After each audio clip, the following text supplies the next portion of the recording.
Kerala NGO union ജില്ലാ vice പ്രസിഡന്റായിരുന്ന നീന ഭാസ്കറിന് യാത്രയയപ്പ് നൽകി. Kerala NGO union area president, ജില്ലാ സെക്രട്ടറി അംഗം, വനിതാ സബ് കമ്മിറ്റി ജില്ലാ കൺവീനർ, ജില്ലാ വൈസ് പ്രസിഡന്റ് എന്നീ നിലകളിൽ പ്രവർത്തിച്ചിട്ടുണ്ട്. കേരള എൻജിഒ യൂണിയൻ ജില്ലാ വൈസ് പ്രസിഡന്റായിരുന്ന നീന ഭാസ്കറിന് യാത്രയയപ്പ് നൽകി. 2021 ചരക്ക് സേവന നികുതി വകുപ്പിൽ സർവീസിൽ പ്രവേശിച്ച് 2025 ഏപ്രിൽ 30 സർവീസിൽ നിന്നും സ്വയം വിരമിച്ചു. Kerala NGO union area president, ജില്ലാ സെക്രട്ടേറിയറ്റ് അംഗം, വനിതാ സബ് കമ്മിറ്റി ജില്ലാ കൺവീനർ, ജില്ലാ വൈസ് പ്രസിഡന്റ് എന്നീ നിലകളിലും പ്രവർത്തിച്ചു. 2002ലെയും 2013ലെയും പണിമുടക്ക് സമരത്തിൽ നേതൃപരമായി പങ്കുവഹിച്ചു.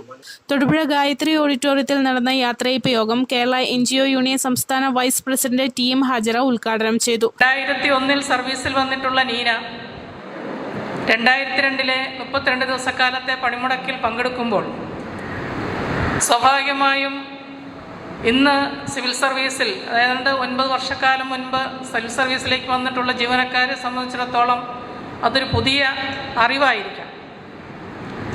ഇന്നൊരു ഏകദിന പണിമുടക്കിലേക്കോ അതല്ലെങ്കിൽ മറ്റേതെങ്കിലും രീതിയിലുള്ള ഒരു സമരങ്ങളിലേക്ക് പോകുന്നൊരു ഘട്ടം വരുമ്പോൾ, ഒരു സമരത്തിൽ പങ്കെടുത്താൽ എങ്ങനെയാണ് എന്നുള്ള വലിയ പേടിയോടുകൂടി നിൽക്കുന്ന, നമുക്ക് കിട്ടിയിട്ടുള്ള ഒരു ജോലി അത് നഷ്ടപ്പെടുമോ എന്നുള്ള ഒരു ആശങ്കയോടുകൂടി നിൽക്കുന്ന ഒരു കാലഘട്ടത്തിൽ നിന്നും വ്യത്യസ്തമായി താൻ പ്രവർത്തിച്ചു വന്നിരുന്ന മേഖലയിൽ നിന്ന് കടന്നു വന്നു എന്നുള്ളതിനപ്പുറത്തേക്ക് ഈ സിവിൽ സർവീസിൻ്റെ സംരക്ഷണത്തിന് വേണ്ടി, ആ സിവിൽ സർവീസിനെ ഇല്ലാതാക്കുന്ന നയങ്ങൾക്കെതിരെയുള്ള പോരാട്ടം അതിശക്തമായി മുന്നോട്ട് കൊണ്ടുപോകാൻ തീരുമാനിക്കുമ്പോൾ ആ 2002 പണിമുടക്കിൻ്റെ ഭാഗമായി നീനയും മാറുകയായിരുന്നു.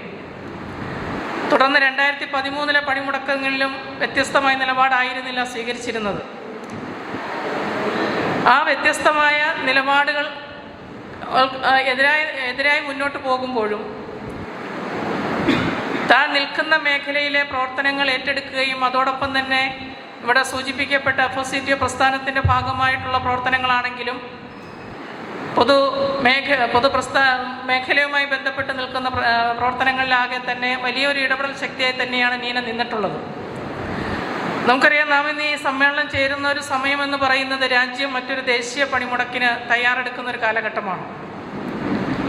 മെയ് 20 പ്രഖ്യാപിച്ചിരുന്ന ദേശീയ പണിമുടക്കം പഹൽഗാമിലുണ്ടായിട്ടുള്ള ഭീകരാക്രമണത്തിനെ തുടർന്ന് ഐക്യ ട്രേഡ് യൂണിയനുകൾ ആ പണിമുടക്കം മാറ്റിവെക്കാൻ തീരുമാനിക്കുകയും ജൂലൈ മാസം 9 വീണ്ടും ആ പണിമുടക്കം നടത്താൻ തീരുമാനിക്കുകയുമാണ് ചെയ്തിട്ടുള്ളത്.